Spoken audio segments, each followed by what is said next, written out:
Hey guys, Enigmatic Mr. L here. I've noticed on YouTube it's a popular trend to do tier list of various categories, so I want to try my hand at it. And I figured what better way to start than with my favorite video game series, Fire Emblem. Just right off the bat, obviously this is all subjective and opinion. If I place a game really high on the tier list and you don't like it, doesn't mean it's like, oh, you just don't get it. When likewise, if I place something you really like very low, it doesn't mean like, oh, you just have trash taste. I mean, it's all subjective, all opinion, just based on my personal preferences and experiences. But still want to give it a try.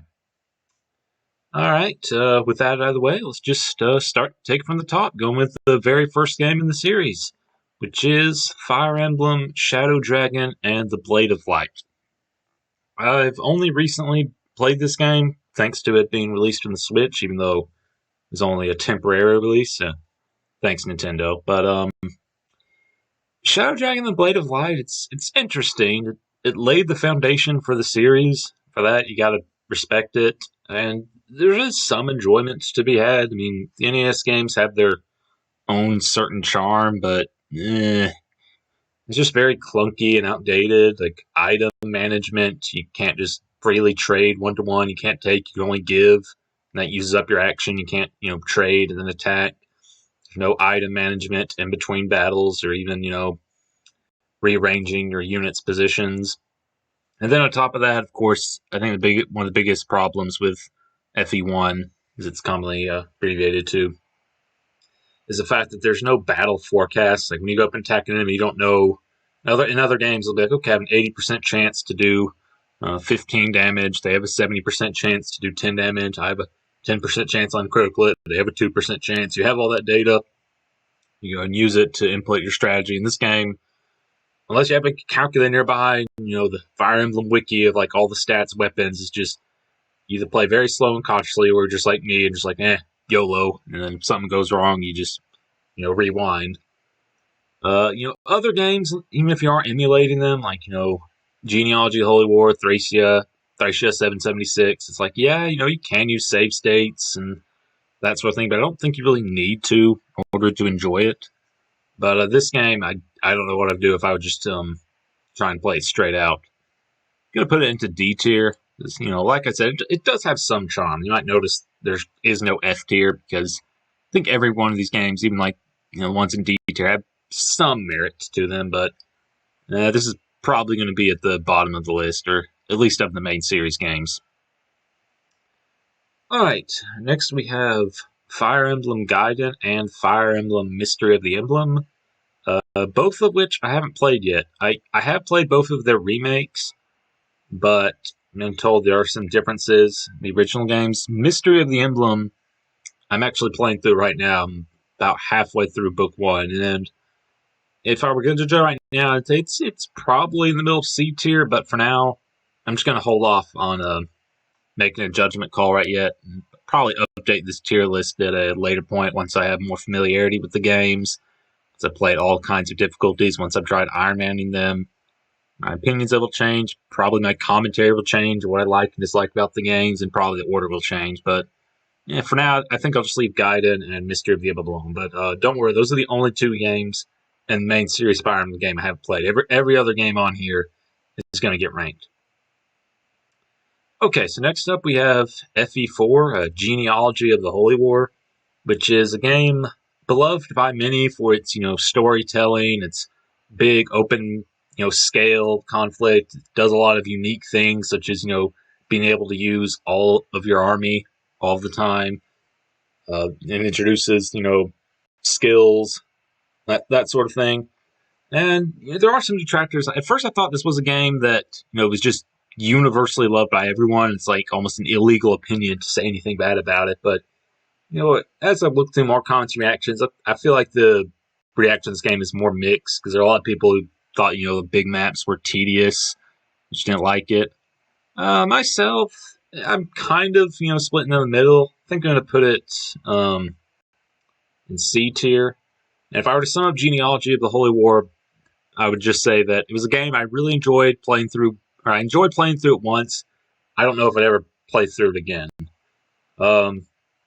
just playing through it was an interesting experience, using all of your units. The the maps, they're fine. It was fun playing it, fun, trying new skills. Like, you gotta respect trying something different. But it's just, I feel like most of my problems can be expressed with Chapter 3 of this game, which, the map starts out, you have, a village to the northeast, you gotta send someone, it's under attack. The village is under attack by a bandit, you gotta, send someone to rescue the village. You got enemies near your starting position. You got your main objective, the castle to the northeast. And I might say the village is northeast, but it's in northwest. So you have multiple objectives going on once. You split up your team, your foot units, get in the action. They're able to get to the enemies that are quick, that are near your starting position. They're able to, contribute. Send Sigurd and your main party up to that castle. So I sent Lex to, rescue the village. And it's very nice. But then, you seize the castle, and then all this new action opens up to the west, and you just kind of go drag your army over there. Sigurd's got to haul his butt all the way over there. If you left any foot units behind, because of the strength of the, just because, enemies in this game, they're coming like swarms, they're probably going to get overwhelmed. Then you retrieve that castle, then you go right back to the castle you start out with, castle number 1. It's just, I know some people like the large maps. I just don't feel like they really contributed to a grand scope and scale of things, because, you seize one castle and then everything opens up. It's like you're not really doing multiple objectives at once. You seize one castle, move all your units over to another one. You seize that, move all your units to another one. There's so many turns where nothing happens. And, you can get around this with some foresight if you, know the game in advance. But I think a first playthrough, particularly if you're going in blind or semi-blind, matters. Just, I think it would have been better if, you took those 3 segments of Chapter 3, and they were each their own individual chapters. And that also would get rid of the problem of, saving every turn, because there's not a lot of units in this game. I don't think it was built very well. Iron Manning involved. Well, to be fair, your game over condition, Sigurd, he's pretty strong. But if you made the maps, shorter in length, and took away the ability to save every turn, there would be a lot more tension there. You're you lose units, you press on without them, or do you reset? And wouldn't it be, such a big deal, restarting the entire huge map? But I know some people wouldn't like that, but that's just my take on it. There's also story things, which I really don't want to talk about, because I know a lot of people really like Genealogy War for its story, and a lot of it has been spoiled through memes, and even if you don't mean to, just making it so, X happens, and then even if someone doesn't know, they can infer from X that, such and such will happen. I'll just say, there are, things I liked about the story and things I didn't.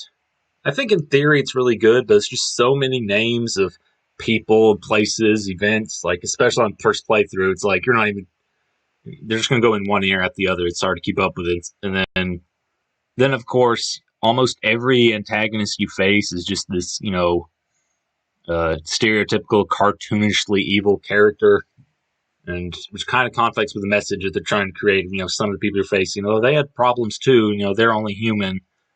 I think there is one character which I thought was a really great antagonist, just because he felt very human. You didn't agree with his goals, but you kind of sympathize with him. Those who play the game probably know who I'm talking about. I won't say who it is. And that character, everything about him was great, but everyone else, there was good and bad things. So yeah, overall, Genealogy of the Horror, I liked it all right. Don't love it as many people do, but certainly don't hate it either. And spent a lot more time talking about that than probably intended. All right, next we got Thracia 776, a midquel to Genealogy of the Holy War, starring Leaf. I'll be honest, I was really hesitant to get into this game at first because of reputation just for being Nintendo hard, and it's just so many difficult things, but ended up playing it, and yeah, I enjoyed it quite a bit. I think it's going to go in a B tier. Most of the difficulty doesn't come with, problems I have with some of the difficulty levels in later Fire Emblem games, such as, Hard 5 and Shadow Dragon, Lunatic Reverse, and New Mystery of the Emblem, Lunatic Plus and Awakening, or even just Lunatic, or Maddening Mode in Three Houses, because Stats in this game, just like Mystery of the Emblem and I think Shadow Dragon Blade of Light. Don't know about Gaiden. All stats besides HP are capped at 20. And this applies to your units as well as the enemy forces. And it's interesting what they do with this because on one hand, yeah, you can't just build a super army and just steamroll through all the competition with ease. But at the same time, even if you lose a few units, even if you're not making the most optimal builds, using the most optimal characters, it's like the enemy forces aren't going to be able to completely overwhelm you either. So it was interesting, and also thanks to held items like scrolls, you can make really bad units into good. I think Marty in this game probably is my favorite unit to use in the entire series, just because actually the joke of a unit starting like 0 base speed, 0 base skill, 0 base resistance, has like something like 10% growth in all the arrows, and he only has like a 15% growth in strength. But I mean, you can use him. I brought him all the way to the end game, and I think that's one of my favorite things about Thracia 776 is it strikes the right balance between there are good units and bad units, but the bad units are still usable. Like you get some of the later games like Awakening or Three Houses, which I can't speak for the more extreme difficulties, and it's like, yeah, Robin's really powerful, and then Byleth and Lords are powerful in Three Houses. But other than that, all of your units, they're good, they're salvageable, but they can just sort of blend together. Like they don't have much to distinguish themselves from another, especially in Three Houses where any one character can be any class. But Thracia 7.6, like no, we have good units and bad units, but at the same time, it's not like so, I don't know, some of the higher difficulties of New Mystery of the Emblem, where it's like the bad characters just completely unsalvageable. It's, yeah, overall the map design was great. Mostly, it was a fun game. I do think Thracia 7076, more than any other game in the series, it falls off the most towards the end. And by that I don't mean like the end game, the last few chapters are the worst in the series. I just mean, comparatively speaking, we take the last few chapters of Thracia 776 with the rest of the game, the decline in quality is so vast that it does hurt it a little bit.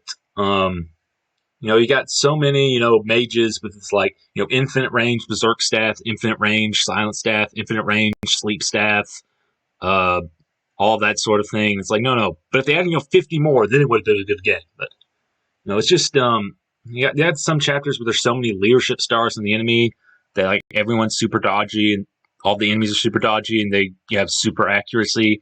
It's just like flat out encouraging you to just skip the chapter, which, in my opinion, that's just almost not playing the game.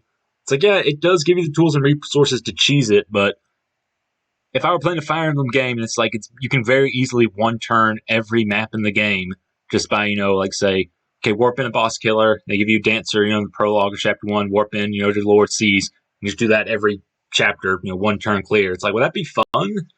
Not for me. So, yeah, late game, Thracia 776, you're kind of forced to either want to play it, regularly, which is brutal, or just, cheese it and skip it, which, I mean, is better, but I'm not going to say that makes it, fun, because that's not really that fun. And of course, not being able to change your unit's positions when you first start it. It's not that bad at first, it's not that relevant, but you get sort of like, the later chapters where your army's split up.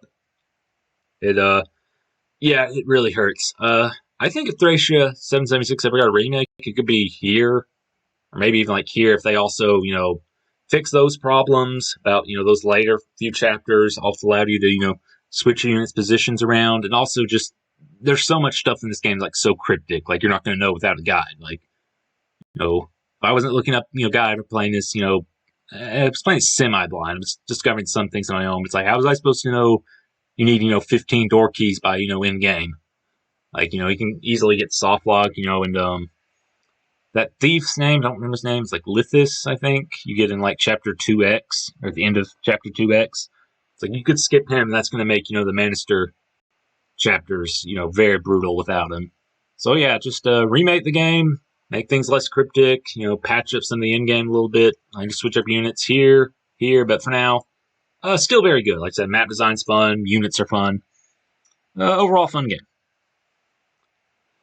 Okay, next we got Binding Blade, aka Sword of Seals, aka FV6, aka Fire Emblem, the one with Roy in it. And this is a very interesting game to talk about for me because a lot of people have very polarized opinions on this. Some people really love this game.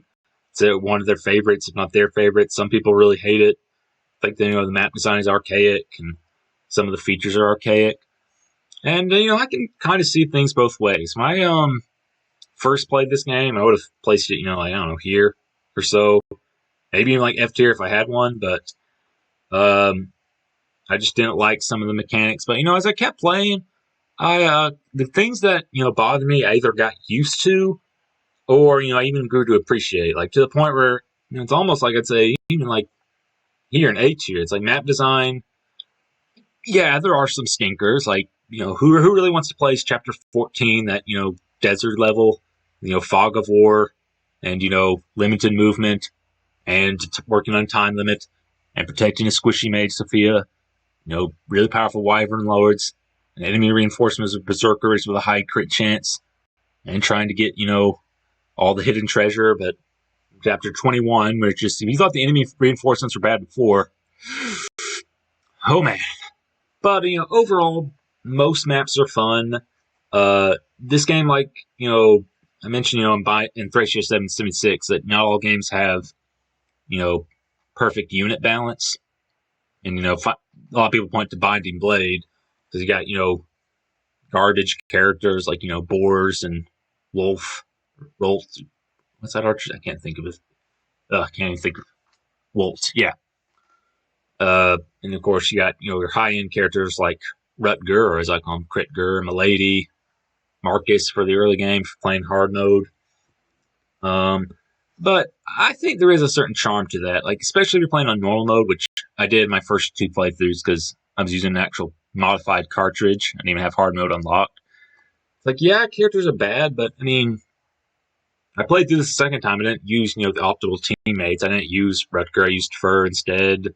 I didn't use the Christmas Cavaliers. I used Noah and what's his name? Trek. Yeah, him. I mixed up my team a little bit. I mean, it's still doable. And you got things like, of course, the big joke everyone and their mother pokes fun about Binding Blade is that Roy is a bad lord, and I mean he is, but I think there is a certain charm to that. I don't know if I'd like this every Fire Emblem game, but the main lord can't, isn't like Sigurd in Genealogy of the Holy War, where he's just almost an unstoppable force, and it's, at least compared to other soloing the game, attempts, Sigurd can relatively easily solo it.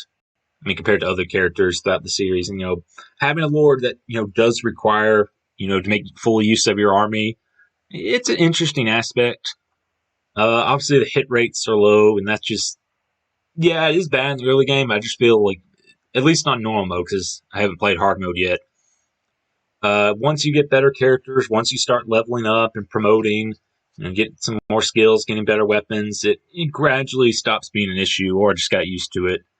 The one thing I really hate about Binding Blade, which is honestly enough just to push it from here in A tier down to like here in B tier, is just the enemy reinforcements. Like, yeah, I know some people complain about enemy reinforcements in the later game, like, maddening mode and 3 houses, awakenings, higher difficulties, new mystery of the emblem, but I really think Binding Blade has the worst ambush spawns, which are enemy reinforcements that attack on the same turn in the entire series. Because those other games I mentioned, FE12, FE13, FE16, like they only appear on higher difficulty levels, so you have the choice to even turn them off. And yeah, some can make the argument that the easier modes in those games are too easy, so the difficulty is too rigid. But even with those ambush spawns, I feel like the game gives you resources to deal with them. Like FE12, New Mystery of the Emblem, you have save points in the middle of each lap. Awakening, you have these overpowered strats like Pair Up and Nosferatu tanking. 3 houses gives you Divine Pulse, and Binding Blade, you got nothing. Like, you gotta restart the whole map over again because Critger appeared and took out Marcus or something. And I know a lot of people are going to think it's really petty to mark it down a whole tier from like A all the way to B just for that one aspect. And other people are going to say disliking Binding Blade or knocking it for having ambush reinforcements. And that's my only problem is like, disliking Hitler because he had crumbs in his mustache or something. But yeah, that's my take. It would be A tier, but those so annoying ambush spawns, I think, push it for B tier to have me. All right, next game we got Fire Emblem: The Blazing Blade, which to me, I feel like I'm gonna put it in A tier. I feel like it took the problems of Binding Blade and just made like the same game but better. And so like, okay, you can actually hit things now. Hit rates are improved. Enemy reinforcements aren't made by the devil himself anymore, and you get plenty of good units down the line, like Pent, Harkin, Hawkeye, as opposed to Sophia. You get halfway through the game in Binding Blade. Some people don't like this. They think it was more balanced in Binding Blade because Jake and Marcus does what he's supposed to do in the Binding Blade, which is he helps you through the early game and then he kind of falls off, which is then in Blazing Blade, I thought Marcus was maybe a little too overpowered, but yeah, I'm bad at Fire Emblem. I overall really liked Blazing Blade. I think it's the perfect essence of what Fire Emblem is. Just good maps, good characters, just good gameplay mechanics. I really like the GBA Fire Emblem. I mean, it has its problems, sure. Like Battle Before Dawn. It's never a map I want to play, but it's just one. Some people criticize the story, which I think is fair, at least to an extent. I think the story of the Blazing Blade, like the first time you play it, you're not going to really notice much of the problems. And you look back on it and you notice all this stuff that doesn't make sense, both as a prequel to Binding Blade and on its own merits. But story isn't too important to me. Like as long as gameplay's fun, it's like you can skip a bad story, but other than warp skipping, you can't skip a bad map. Also, I do think every story, not just Fire Emblem, but just storytelling in general, most games or most stories, do have plot holes, things that don't make sense. I don't think having plot holes or plot contrivances is necessarily a sign of poor storytelling. I more so think that you noticing them means that it didn't entertain you enough with the good stuff, like the good characters, good story points. So I think if you watch anything the first time, don't notice it, I think it's doing something right. Like, obviously, I don't think that can be taken to full extremes because I do think, once you really look at Blazing Blade, the plot holes, Nurgle's plan just doesn't make sense. He's just not very interesting as an antagonist. I think its problems can be worse than others, but yeah, I mean, it's not terrible. It's not like, Fire Emblem Fates, which, we'll get to later. But, Nurgle, like, the stuff that makes him interesting, it only appears in your second playthrough in Hector mode. And even then, you have to do this very, cryptic Gaiden chapter to unlock, Nurgle's full backstory. But, overall, it's a fun game, good map design, good characters, good units. It's replayable. Difficulty can be for everyone. Like, Lin mode is a good tutorial, I think, for new players. I know some people don't like it, but, I think for your first time, it's all right. You can skip it the next time if you want, or play in hard mode, Lin hard mode, and just, skip the tutorials. Overall, just a really fun game.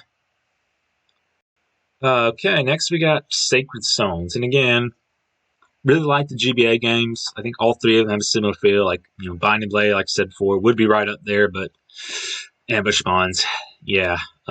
Sacred Stones is going up in A tier.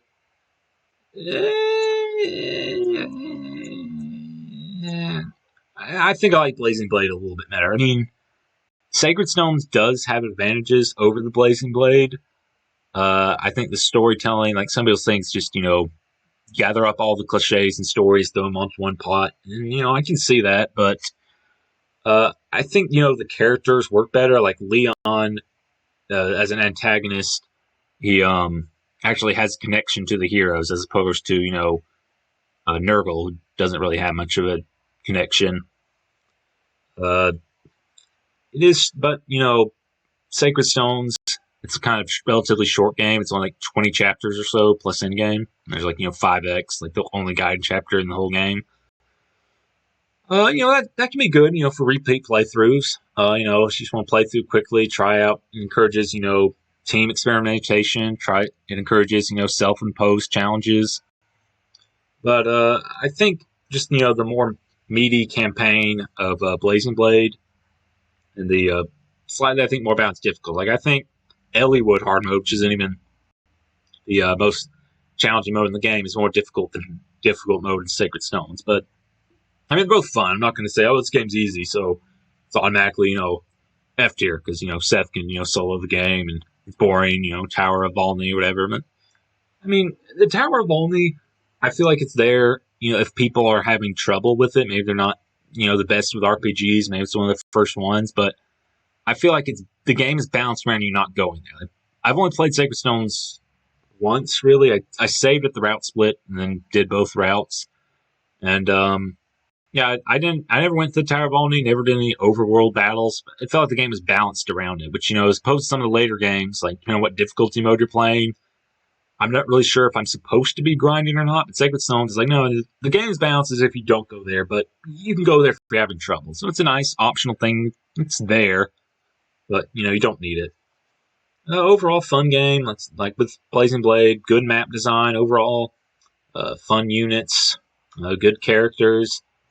Yeah, only real problem, I think, with the GBA games is just supports. It's like, yeah, they're good supports there, but they build so slow, and like you're not going to see many in the first, playthrough. You got something like Awakening, which we'll get to, which you can, say, we had problems with it, but I think it made support grinding much easier, just to see the supports, and that's a really nice thing.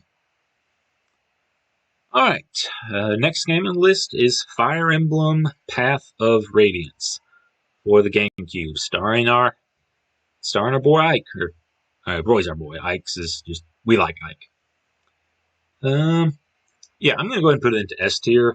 Path of Radiance is one of my favorite, Fire Emblem games. And I feel like, yeah, there are problems with it, but the problems are so few and they're minor. I don't really mind them.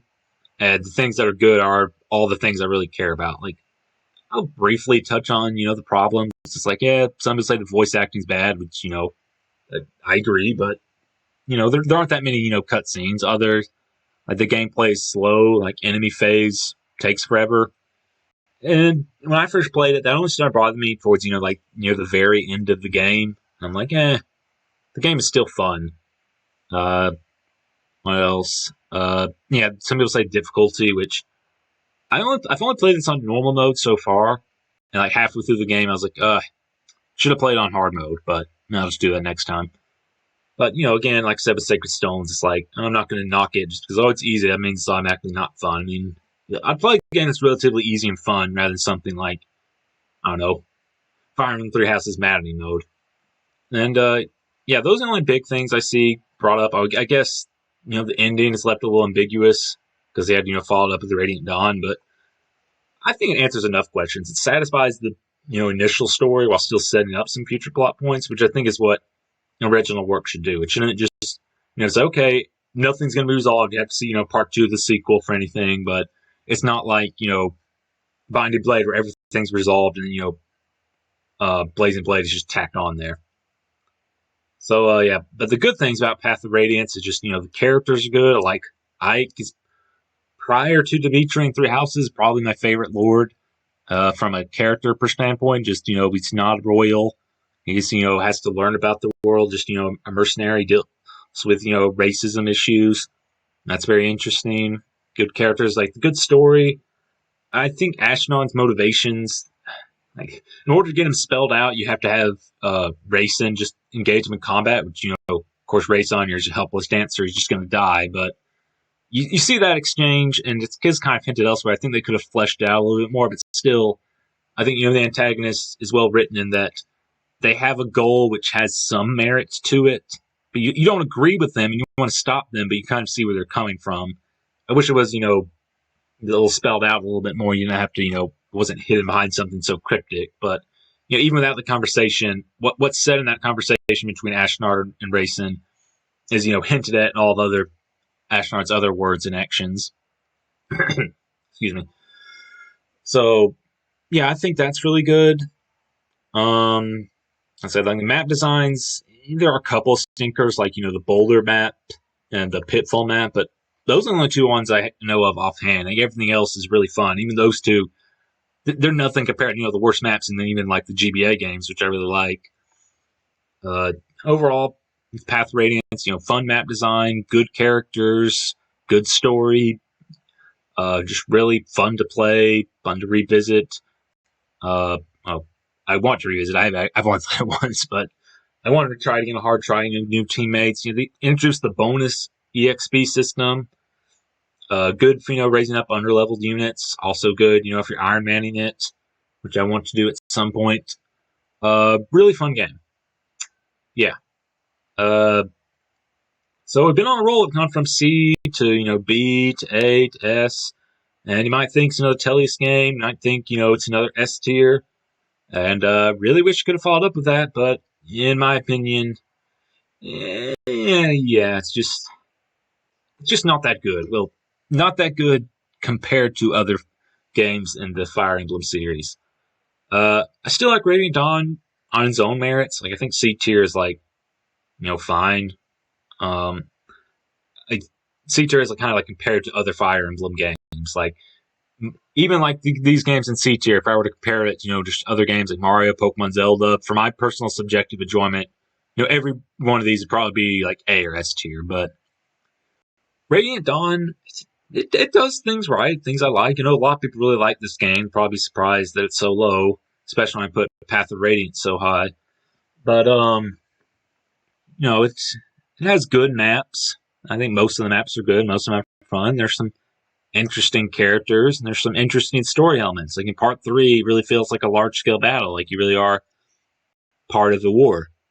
The problems with Radiant Dawn, I praise, some interesting characters, some interesting story elements, and some interesting gameplay mechanics.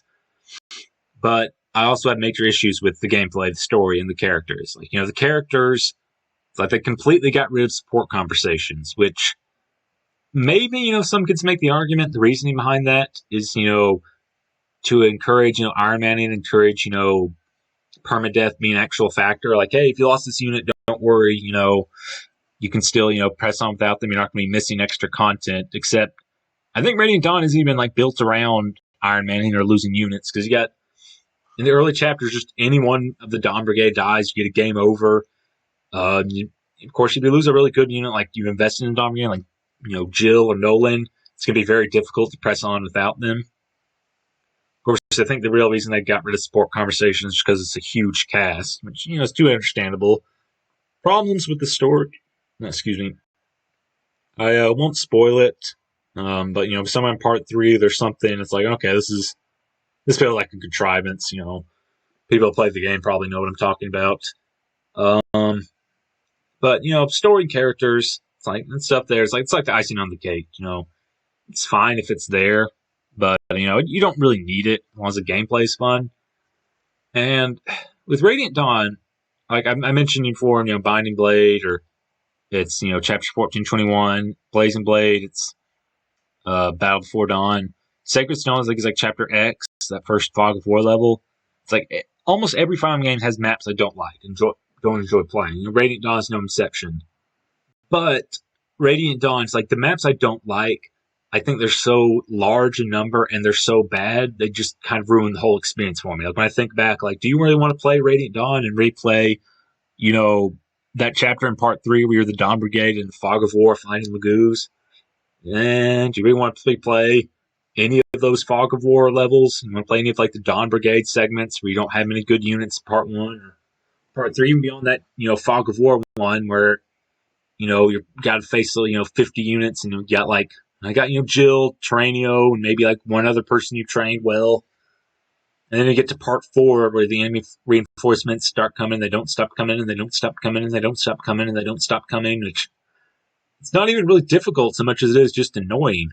Plus, Fog of War. And then of course you get to end game where, many Fire Emblem games Athos and Blazing Blade, or, Tabarn or Nasla or Gifka and, Path of Radiance, they give you a Goat archetype. Just a really strong unit in case your team kind of sucks. You can still beat the game, or if you lost a few people. When you get to Radiant Dawn, you can only bring 10 units into endgame for bringing up these, whole army of sorts. And they give you 5 Gotos, which is these units are just basically going to be stronger than almost anyone you could possibly raise, which really hurts unit division. Plus, if you're like juggernauting, which I feel like this game kind of encourages juggernauting, it'd be those 5 goat archetypes. Jill and Har probably your strongest unit so far, and that leaves just 3 other units. Plus, they give you like 6 filler units like Volk and Stefan and Oliver, etc. So I feel like this really hurts unit diversity. It's another thing about Radiant Dawn. Some people like is that you use almost every unit at least once because you have split armies, and almost like every level is different. Like, oh, I got the Dombria now, I got Micaiah, Soth, Jill, etc. Now next game's like, oh, I got Braum and Nephne. Next level is, oh, I got Lucia with Mordecai, etc. And that's an interesting mechanic. Don't get me wrong, but I think I just prefer, just a classic Fire Emblem, just, starting with a few units, building up an army. And it also, I think it hurts replayability, because one of the things I like about replaying games is like, for example, Blazing Blade, it's like, oh, I used Urk in my first playthrough, but I didn't use Canos. I'm going to try using Canos this time. And, mix up units. And you can do that, Radiant Dawn. Don't get me wrong, like, some units that I barely touched, I could have invested more into, but I don't feel like it's the same. Like, you really have to go out of your way to, grind up some of these units, shower them with bonus XP, or, show them extreme favoritism to bring them up to stuff for, like, the rest of your army. And like I said, when you get to the end game, it's like, all right, here's 5 characters, none of your units are ever going to be as good as this, and then, Jill and Har just juggernauting for each part of the Grail Mercenary segments, the Dawn Brigade segments, so that leaves, like, 3 units, I guess, for, like, unit diversity. Yeah, Radiant Dawn, fun on its own merits, things I liked, but definitely a weaker follow-up in my opinion. When compared to Path of Radiance, its predecessor, Path of Radiance. All right. Okay, next game in the series is Fire Emblem Shadow Dragon, which unfortunately we have to go to back-to-back games in C tier now.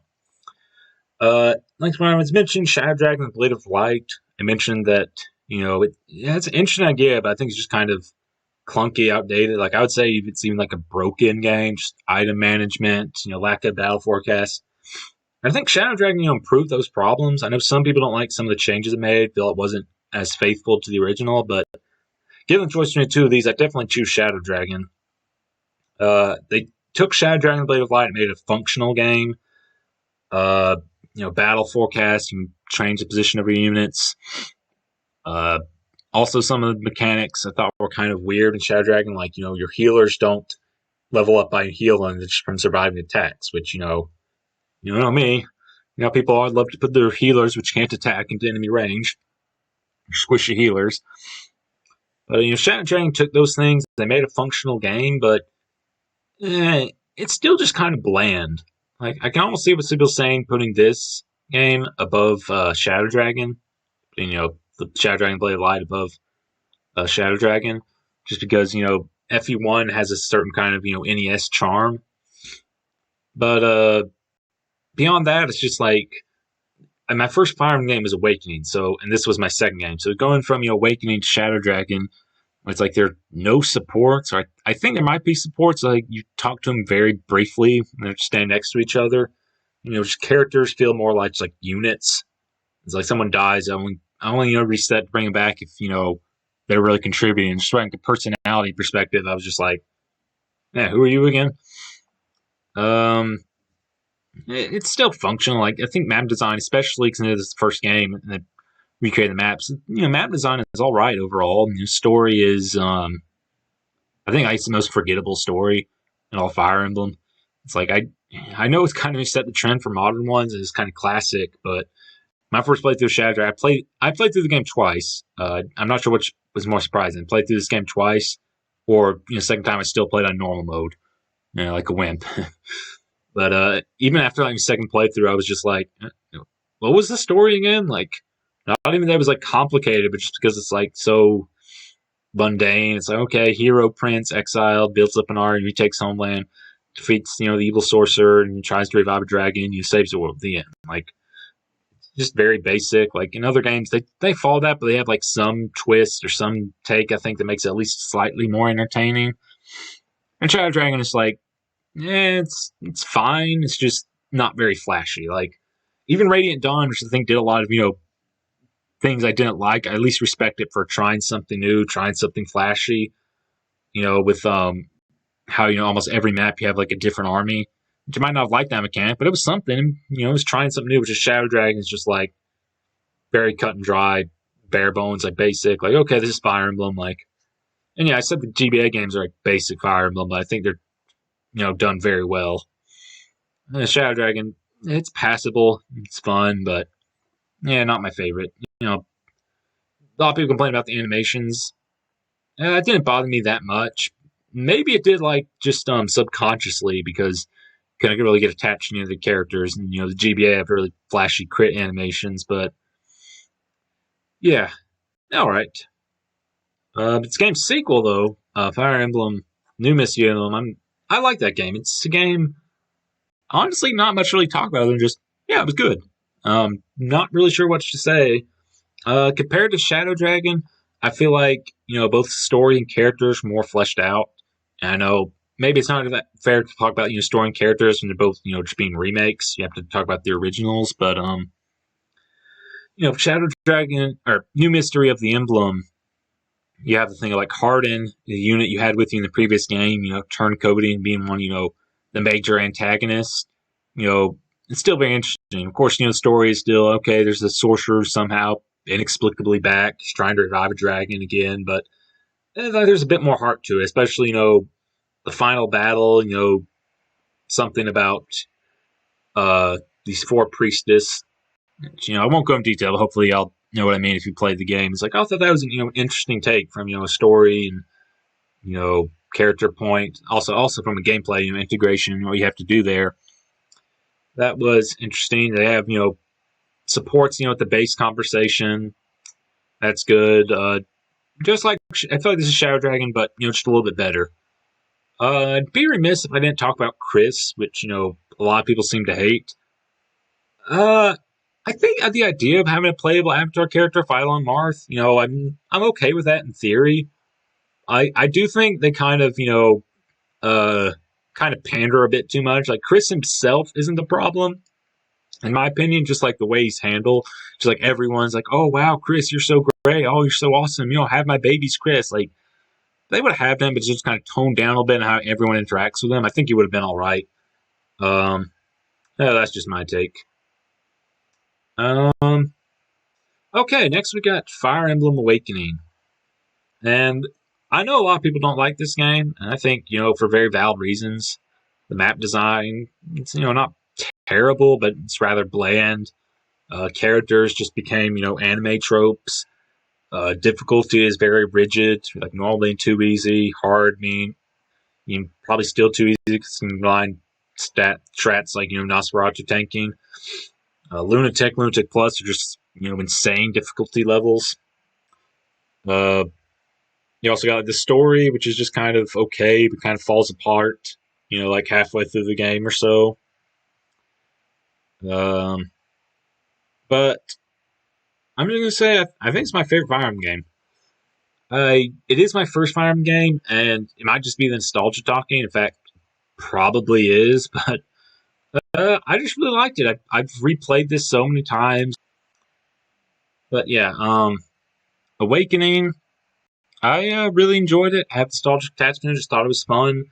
One thing I just really liked about Awakening is what it did with the characters, because you got, the Kaga era of games, first five, characters they join and say, hi, I'm Steve, or whatever, join your army, and they might die when they have a death quote, like, oh, for Arcania, for Altea, or whatever. That's it. It's hard to get attached to them on just, maybe you like their portrait, or, their use in battle. And then GBA games, it's like, yeah, they do have some interesting supports, but, support grinding is so slow in the game, you'll barely see any of them. Awakening, in addition to making supports so much easier, it's just every character, you can always see their personality. When they first engage an enemy, they'll say a quote. When they defeat an enemy, they'll say a quote. Or when the partner defeats an enemy and say a quote, they'll comment on their level ups. If it gets 6 level ups, like, oh, I feel like I could take on a whole army. And then just get like one or two, just like skill and luck or something, and they'll say, okay, not doing my best today. Something like that. I know some didn't like it, felt two-dimensional anime tropes, but maybe it's just like anime, but also, if you don't like anime, then what are you doing playing Fire Emblem? But okay, but on a more serious note, I really like the characters. I did like the whole matchmaking aspect of it. Thought that was fun. Even just the gameplay, I was so intrigued. I beat the game, immediately wanted to play through the second time and try out different characters. You can try out, different skill combinations, different class combinations. You use different characters. The children mechanics. I wanted to, try them out, use different children, grind them up. Just a lot of fun. Even the story, I think, while not fantastic, I mean, it holds your attention well enough. It's like a peanut butter and jelly sandwich for lunch. Not a fantastic gourmet meal, but it'll fill up your stomach. It'll do its job, and that's how I feel the story of Awakening was. Like, yeah, it was all right. Fantastic characters, loved all that. Gameplay, I even felt was fun, especially like for a new timer. Just overall, I think I spent over 400 hours in my 3DS playing this game. It's insane. Really like it. Okay, next we have Fire Emblem Fates, and I know the popular thing to do here is to split it into 3 routes. I think this one is supposed to be meant for Revelation, but I'm just going to treat it as Fire Emblem Fates as a whole. And I know the popular thing to do here is Conquest around here, like B tier, Birthright and D tier, and then Revelations would go in like F tier, at the very bottom, worst of the list, worst Fire Emblem game ever made, killed like 2 children, I don't know, something. Yeah, people really don't like that, but I'm just going to put it all in one game, count it all as one game, and I'm going to put it, I think, at the top of B tier. So, I think it's perfectly valid to split this up into different routes. There are different maps, and I think map design is something that's very important, which alone can, make or break a game. Like everything else, people will forgive a bad story, bad characters. Now, fun maps are okay, but, bad maps can just make the game unfun, which, I think that's valid. But for me, I think my overall opinion of all my, things I like about Fire Emblem Fates and things I don't like, they apply for all routes. And even if I did really like one route, if I thought Conquest was a B game and Birthright was a D game, I'd probably split the difference. But overall, I think Fire Emblem Fates is a really fun game. Almost on the urge of A tier, so close, but the story it's bad, as in real bad.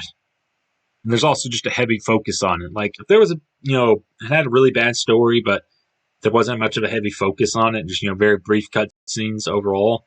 Yeah, okay, whatever. If it had more focus on story, a lot of cutscenes, but it wasn't terrible, I'd be like, okay, whatever. But you put them together, it does hurt a little bit.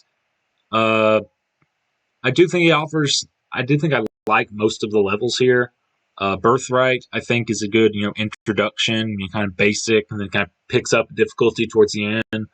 Conquest offers challenge, but it's usually like a fair challenge. Doesn't feel like, bullcrap. And then Revelation tried a bunch of, interesting ideas, which, may or may not have, the best implementation, but I don't think they were terrible either. Like, I like trying something new. Like, okay, this map's gimmick is, blue tiles and red tiles. One, increases, all strength of the units, on their decreases, and affects the opponent too, which I really like about that, as opposed to Fog of War, which, just gives, your opponent a unfair advantage, in my opinion, and relies on trial and error.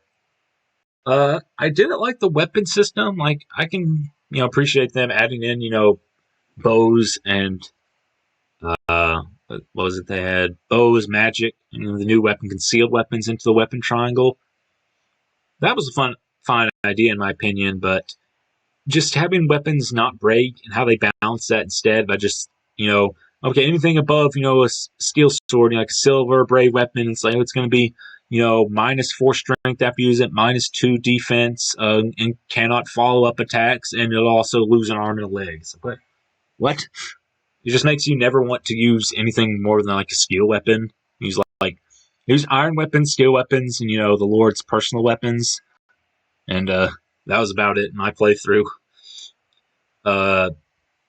It does kind of take away from the enjoyment of, leveling up a character's weapon rank when it's like you're not going to use the higher weapons anyway. That's honestly my biggest benefit. In fact, not like the map or anything Birthright or Revelations do specifically, but that's my biggest thing from a gameplay perspective. I do think it took a lot of things about Awakening and improved upon them, such as, Nosferatu tanking isn't as powerful now. It can't, stack with skills, can't follow up. Pair up has been more balanced now. It's not as broken in the series. Children, they come at a higher level, so you don't need to grind them up, but they're also not as broken as their ultimate depths and Awakening could be. So yeah, I do like that. I think overall the maps are pretty fun. Characters I think are a bit one note. Like I just don't even, I can't explain it, but I don't think they had like the charm as the Awakening cast. But one thing I will say about Fate's cast is that at least you remember them, as opposed to even some of the games I like say I don't know, just Sacred Stones like Archer. If you don't get much of his supports, it's just like, what was his personality again? What was his deal again? So you can use characters in like the GBA games and use them on your whole team and still like barely see support. Like maybe you see support with one character and that's about it. And even if you do have the reach see support, you might not even get it because when you have to engage it in the map. And you might say, well, I could engage the C support or I could heal and attack this enemy. It's like, I'll get it later. And of course, I don't because I forget. But yeah, Fate's overall fun gameplay, story bad. I think that's the coldest take you could say about Fire Emblem Conquest. But for me, I think that applies to Fate as a whole. Of course, just Fate's story, I don't want to talk about too much just because I don't like flogging a dead horse, and two, I don't want to spoil it. I know there are some people who do enjoy it, but it's like Conquest, he just makes so many questionable decisions. I don't really follow. I don't feel like I relate to the protagonist. I would do the things he would do or she would do in that situation. Revelation feels like it makes the other two routes invalid. Birthright, I think, has the best story, which isn't saying much, but it's there. And the basic story, like, finding out your adopted father's evil, trying to conquer, having to face off against your step siblings. And could have used a bit of refinement, but I mean, it's, functionally all right. Yeah, Fate's an enjoyable game overall. Next we have Fire Emblem Echoes, Shadows of Valentia. This is a game that's loved by many, and there are things I definitely like about this game. I think the art direction might be the best in this. I think this is the best looking game of the main series Fire Emblem games. I think music is really great. Maybe the best in series, but Fire Emblem does have really good music. Full voice acting, that's a plus. But the map design, yeah, it's just not that good. So you got, Celica's maps with, swamps, deserts, pirate ships. And even Alm's designs is just very bland. Like, sometimes people ask, like, what's worse, really bad, frustrating maps or forgettable ones? I think kind of Echoes just like a little bit of both. Like, Alm's route, like, struggling to remember a single map, and Celica's is just frustrating. Beyond that, there are gameplay mechanics, like, only having one inventory slot. It really cuts down variety, generally low accuracy, and of course, Cantors. I think this is a game that gets by in presentation. Like I said, all the visuals and audio, like music, is really good. And the story, while simple, it's more fleshed out. I've heard from its original Gaiden counterpart, and it is charming. Honestly, I think purely in terms of gameplay, it would be worse than like Shadow Dragon, but I bumped that up just because its presentation somewhat. I don't know if I could. I don't like it as much as New Mystery of the Emblem, which I felt was more fun. But yeah, also the introduced the Milla's turn wheel. It's called like Divine Pulse in the Fire Emblem Three Houses, which I think that's a good idea in theory, but they give you way too many uses of it. Like if they just made like, hey, 2 times every map you can rewind a turn, and if you don't use it, they have like some sort of incentive not to use it, like a little extra gold, a little bit extra experience. I think that would have been good. But when you have like 9 or so uses of it, it kind of takes away a lot of the tension. Next we have Fire Emblem Three Houses, which when I first played it, first thought about it, okay, favorite game of the series, S tier. You thought about it a little bit more, and okay, not favorite, but still S tier. Think about it a little more, it's A tier. Okay, maybe home in the bottom A tier. As they say, the honeymoon phase wears off. But I think the thing that's really going to keep Three Houses from falling into B tier lower is the story. And I don't even mean the story itself, but more so how it's presented. Because you got so many Fire Emblem games like Shadow Dragon / Shadow Dragon Blade of Light, Binding Blade, Sacred Stones, I'd say even Path Radiance, Genealogy of the Holy War, which the story can basically just be summarized as like, hey, this bad dude from this bad territory, he's starting a war, he's starting a great big conflict, you go fight him. And that works, but you don't really get to see the world. You don't get to like live in it. So all these characters talking about we need to restore the peace we once have. It's they're telling it rather than showing it, which is fine in Three Houses. You do get to see this world and the good and the bad in it. Like you look up discussions about a certain character's name, which I'm not going to spoil it. I think it's common knowledge at this point, but I don't want to say it. Certain characters, trying to start, a revolution, reorganize society, and some people, really sympathize with this character, and others didn't. And there's a big split on that, and I think that's a really good sign of good storytelling. Some people, because there were problems before this person started Tri Revolution, but it's debatable, like to what extent or what many, or whether or not starting a war was really the best course of action. And it's like if you disagree with this character, you actually do get to see disagree with this character's motives or at least way of going about doing things. You do get to see the peace and that the first dozen or so chapters, so you know what it is you're fighting to restore. And if you did agree with the person starting a revolution, starting a war, you see the problems of the society and you think, okay, war's bad, but so this is the only way to fully change things again. And just the conflict, seeing people fight who was right, who did nothing wrong. That's a very interesting take, and just seeing the world, like living through it rather than just immediately getting thrown into a war. I think that's a really good idea. Beyond that, map design it's all right. Like it's good. Very customizable units. You can, like I said, build them into anything you want. Biggest problem I think is difficulty is too rigid. Like I played it on hard mode, quote unquote hard mode, because there's like normal, hard, and maddening. And just because of Divine Pulse, and like I said, same thing with echoes. They give you so many Divine Pulses, it kind of takes away a lot of the tension. But I played a few chapters on maddening, made it up to chapter 5, and just realized, wait, I'm not even having fun. So yeah, I really wish there was something between hard and maddening, maybe something that instead of just inflating stats 7 times, it's okay. Your Divine Pulse is limited. You can only battle. You can't do normal auxiliary battles. You can only battle if it's a paralog or a quest. To cut down potentially nearly infinite grinding. Maybe adding like the stats of like the abilities for some, like archers got poison strike. Thieves can have pass, but I really wish there was something between there. But overall, I think the gameplay was fun. It does encourage replayability. You want to see the different routes, and I think this has a very good selection of characters. Even if some of their supports can feel a little samey, like you see one character support, you've seen them all, but I think they're charming and endearing enough. It's good. So like story, it's good. Characters are good. Gameplay is all right. Really wish it was a difficult between hard and maddening. And of course, there's some minor stuff beyond that. It's just high loading times and just how tedious the whole thing can become. I didn't mind it first. Played the first game, grinding up professor level. Played through the next 2 routes. I initially did them on New Game Plus, which cuts down a lot of the tediousness. But I even played the routes again afterwards without New Game Plus, just to make sure I could clear them. Only in hard mode, not maddening. Yeah, overall fun game.